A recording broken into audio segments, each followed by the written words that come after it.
The question is, do we offer SLS parts in ABS material? And the answer is a bit complicated. It's a no and a yes.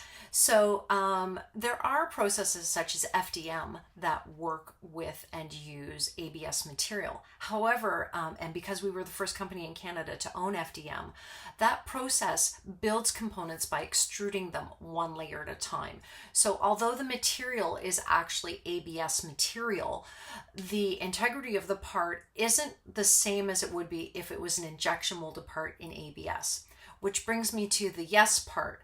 An SLS nylon 12 component, where it lasers one layer of nylon material to the next, actually better represents an extruded ABS component because we're fusing one layer of material to the next. So it is a more accurate representation of an injection molded component.